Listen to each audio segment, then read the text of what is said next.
Going to jump right in at 1 Peter chapter 4.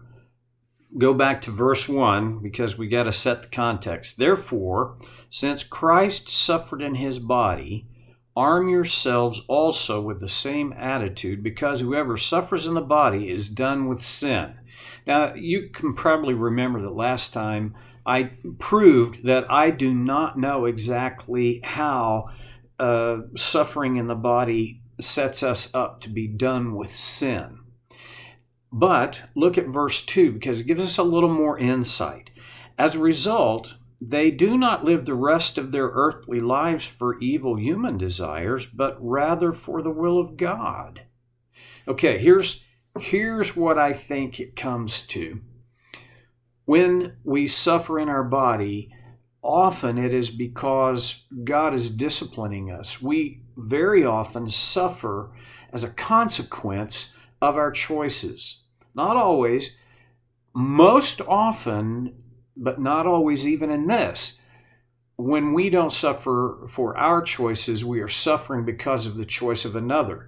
Now, there are times when I don't know how to explain why people suffer. Why do people get cancer? Why do people in our current situation, why do people get coronavirus? Some people do, most don't, but some do, and of them, some die. Did they choose that? Is this a result of their choice? I suppose if you run it back far enough, there's probably somebody in a lab in some part of the world who you can maybe say, okay, their choice to either do something or not do something they shouldn't have, or not do something they should have. But by now, we're very far down the line from that. So pinning the blame on somebody isn't going to make a whole lot of difference. But most of the suffering, let's see it for what it is. Most of the suffering, the vast majority of the suffering in our lives comes to us because of choices that we make or that someone else makes. God's design, I believe, is to never waste a sorrow, and that no suffering has no consequence, or there is an outcome desired for all of our suffering. God's desire for all of our suffering Peter gives us a little glimpse into at least a part of his desire. And it's this. As a result of the suffering, they do not live the rest of their earthly lives for human desires, but rather for the will of God. What is the role of pain? Interesting question. Pain, I once read a very interesting book by Philip Yancey and Dr. Paul Brandt called Pain, the Gift Nobody Wants. Here's the premise of the book, and it's a terrific book and very well written, very readable, and I found it inspiring. But the point of the book is pain in our lives is a gift from God. Dr. Brandt spent a very large part of his career in leper colonies treating lepers. Leprosy is a horrible disease. It's talked about often in the Bible. Actually, in the Bible, leprosy could have been a fair variety of problems and diseases. In its broadest sense, it's a disorder of the skin. But leprosy, the disease that we identify today, is a disease that attacks the nerves. And it begins with the outer extremities, the ears, the nose, the fingers, the toes. What it does is it destroys those nerves. It attacks and destroys them. And one of the first signals that it is in attack and is being destructive is that you lose feeling. There's no more feeling in your ears or your nose. Your fingers begin to lose their feeling. Eventually, patients, victims of leprosy, wind up with no ears. The cartilage goes away. The cartilage in their nose goes away, and they just have nostrils sunken. It's ghoulish, but their feeling in their hands and feet go away. When that happens, there are times that I've thought, man, if only I didn't feel pain, I could keep moving and keep going. Well, you could. Here's the problem, though. They tell stories, just two quick ones, about a young man who stepped off a curb, turned his ankle, did not feel the pain, and yet when he stepped off the curb and turned his ankle, he actually broke his ankle. And he hobbled and limped the rest of the day. Feeling no pain, he didn't get off his foot. By then, such damage had been done to that joint in his ankle that it was unrepairable. And his foot was eventually amputated. Because had he felt pain, he would have gotten off his foot and something could have been done. Second example, a young man, this was in India, and back in the day, India was a third world country. Not so much today, but it was then, and they used kerosene lamps for their lighting. A young man went to bed, was in bed, had his kerosene lamp on. Normally, the procedure was you use the lamp until you're ready and to go to sleep. Then you turn the lamp off and you go to sleep. This young man was reading, and his hand slipped over and touched the globe of the kerosene lamp, and he fell asleep. He woke up and had third-degree burns on his hand, but he didn't feel it at all. See, if you don't feel pain, you are at risk for damage, more damage than the original injury that creates the first pain. Pain is a gift because it warns us that something is not right. Now, there are other kinds of pain other than physical pain. There's emotional pain. When you feel emotional pain, one of the strong emotional pains that we feel as humans, especially if you're a follower of Jesus, you're going to feel guilt. This is emotional pain. What is the function of emotional pain? To get your attention and scream out, something's not right. Get to the bottom of what is not right and fix it. This is a gift. When we experience suffering in our lives, that pain should say to us, figure out what is not right and get to the bottom of it. Well, often what is not right is that we're focusing on earthly desires. Peter he's less tender about it. Evil human desires. He said, as a result, the people who have suffered and are done with sin, they do not live the rest of their earthly lives for evil human desires. See, that describes people who don't know Christ, who have not been reconnected with God by the grace of Christ. They live for whatever they think is going to bring them the most pleasure and the most benefit.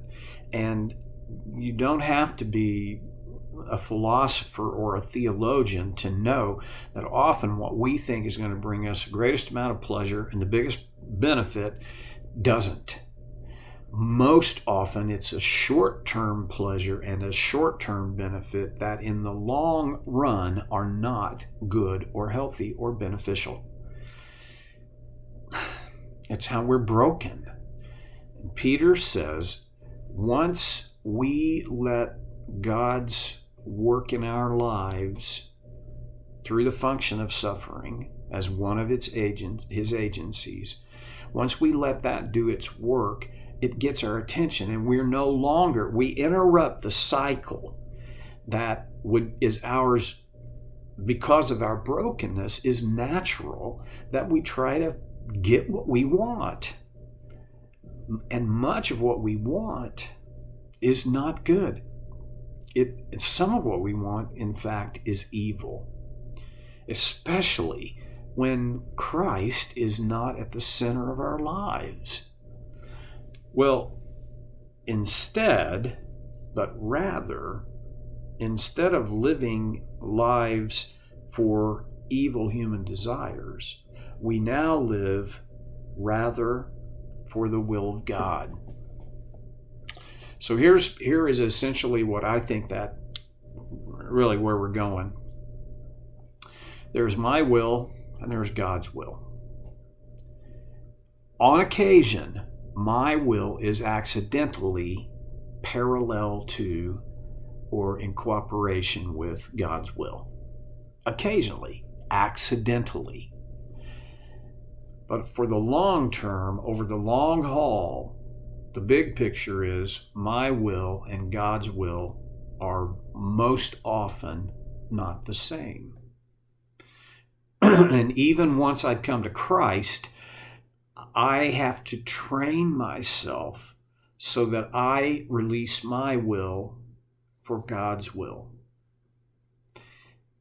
That is what it means to live for God's will. This is not something that happens automatically. It's not something that happens naturally. This happens when we intentionally train our wills to come under the authority of God's will. Okay, that calls this one question forward. What is God's will? I want to challenge you to go through, because you're on a computer, it's easy for you to get to a website or computer program that will make it possible for you to do word searches in the Bible.